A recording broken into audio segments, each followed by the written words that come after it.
Des documents perdus remettent en question les récits sur les origines de l'homme tels que nous les connaissons.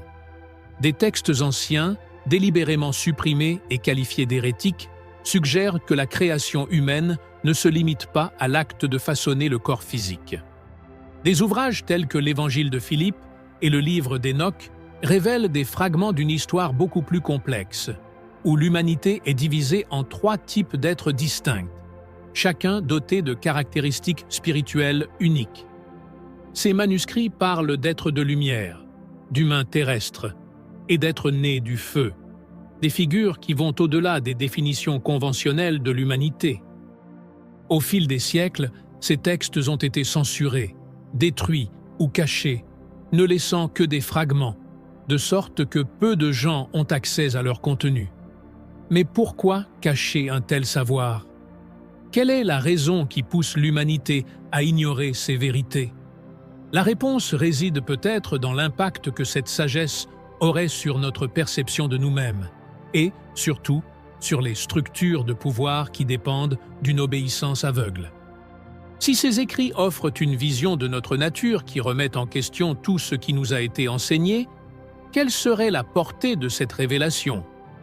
Les êtres de lumière occupent une place particulière dans le récit des textes bannis. Ces anciens écrits les décrivent comme des entités de nature spirituelle, dotées d'une essence de pure luminosité. Contrairement aux figures humaines que nous connaissons, ces êtres n'ont pas de corps physique et sont donc libres des limitations de la matière. Leur existence se caractérise par la liberté de ne pas avoir besoin de manger, de dormir ou de ressentir la douleur, autant d'aspects qui nous semblent inéluctables. Au contraire, ces êtres habitent un plan de pure conscience, émanant directement du divin, comme des extensions de l'essence même de Dieu. Le plus intrigant est que, selon ces textes, ces êtres de lumière n'avaient pas besoin de temples, de prêtres ou de rituels pour se connecter au divin. Leur connexion avec Dieu était directe et inébranlable, sans besoin d'intermédiaire. Ce fait constitue une menace directe pour tout système qui cherche à contrôler la spiritualité, car il suggère que le contact avec le sacré n'a pas besoin d'être médiatisé par une institution. Ces êtres existaient dans une condition d'autonomie spirituelle totale, un état de communion continue et pure, où leur existence même était une forme de culte. Dans des textes tels que l'Évangile de Philippe, ces êtres sont décrits comme émanant de la source divine, portant en eux une sagesse innée, une connaissance absolue qui transcende l'apprentissage ordinaire. Ils n'avaient pas besoin de chercher la vérité. Ils étaient déjà la vérité, un reflet de la lumière divine dans sa forme la plus pure. Les imaginer, c'est imaginer une humanité qui n'a jamais eu besoin de commandements ou de conseils extérieurs, parce que leur essence même reflétait déjà la plénitude du sacré. On comprend alors pourquoi ces textes ont été interdits et leurs enseignements réprimés. L'idée que les êtres humains puissent avoir une lignée de lumière, un ancêtre spirituel indépendant de toute doctrine formelle, déstabiliserait complètement le rôle des autorités religieuses. Après tout, que se passerait-il si les gens croyaient qu'ils possèdent en eux une trace de cette lumière primordiale? Qu'ils peuvent accéder au divin sans l'intermédiaire de rituels imposés? L'implication est claire. Un être en prise directe avec le sacré n'a pas besoin de règles ou de figures extérieures pour guider sa foi.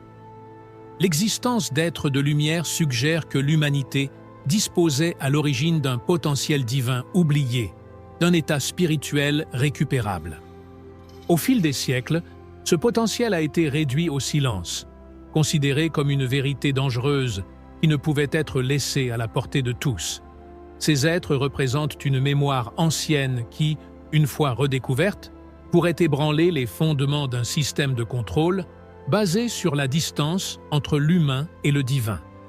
Si vous vous êtes déjà interrogé sur ce qui nous a été caché, sur une plus grande connaissance qui semble hors de notre portée, peut-être y a-t-il une réponse. Et si je vous disais que les réponses à ces questions sont à votre portée dès maintenant? Dans Le nom interdit de Jésus, de nombreux secrets gardés depuis des générations sont révélés, offrant une perspective différente de celle que présente la spiritualité traditionnelle.